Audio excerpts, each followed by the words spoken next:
નમસ્કાર દર્શક મિત્રો, મધ્ય ગુજરાતના અવાજ ન્યૂઝ ગુજરાતી ચેનલમાં આપનું હાર્દિક સ્વાગત છે। સાણંદ એપીએમસી માર્કેટ ખાતે ગુજરાત પ્રાંત વાલ્મીકી સમન્વય પરિવાર દ્વારા ચિંતન શિબિર યોજાઈ હતી। આ ચિંતન શિબિરનો હેતુ એ હતો કે ગુજરાતનો વાલ્મીકી સમાજ રાષ્ટ્ર જાગરણમાં જોડાય, દારૂ વ્યસનથી દૂર થાય, શિક્ષણમાં પ્રગતિ કરે, કુરિવાજોથી દૂર છોડે, એવા ઉમદા ઉદ્દેશથી બેઠકનું આયોજન કરવામાં આવ્યું, જેમાં સમન્વય પરિવારના અધ્યક્ષ રસિકભાઈ ખમાર, વડીલ દશરથભાઈ પટેલ, દીપકભાઈ જોશી, એડવોકેટ ગુજરાત હાઈકોર્ટ ઘનશ્યામભાઈ પટેલ, બોપલવાડા શૈલેષભાઈ સોમૈયા અને સંત શ્રી મહર્ષિ વાલ્મીકી મંદિર સરસપુરના ગાદીપતિ મહંત શ્રી મુકુંદરાય બ્રહ્મઋષિ બાપુ ખાસ ઉપસ્થિત રહ્યા।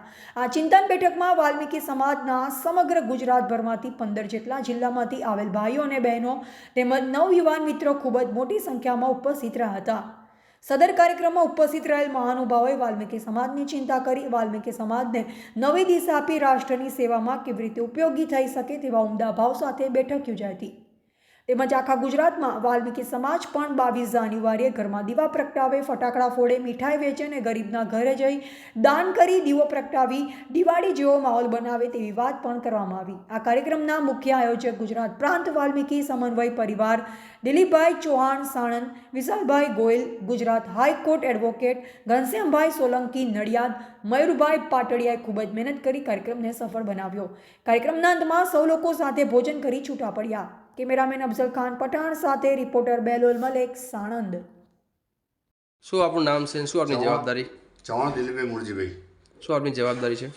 સમન્વય પરિવાર વાલ્મીકી સમાજ ગુજરાતની અંદર ફરજી જવાબદારી છે મારી પ્રમુખની। આજે જે કાર્યક્રમ કરવામાં આવે એ બાબતે શું કહેશો? ગુજરાતમાં સમગ્ર વાલ્મીકી સમાજ સમન્વય પરિવાર દ્વારા એક ચિંતન શિબિરનું આયોજન કરવામાં આવ્યું હતું। આ આયોજનની અંદર 22 તારીખે ભય્ય રામનો મંદિરની ઉજવણી થાય એવો વાલ્મીકી સમાજનો સંદેશો ગુજરાતમાં આપે છે અને તમામ ગુજરાતના વાલ્મીકી સમાજના આગેવાનો અહીં સાણંદ મુકામે એક ચિંતન શિબિરનું આયોજન કરેલું।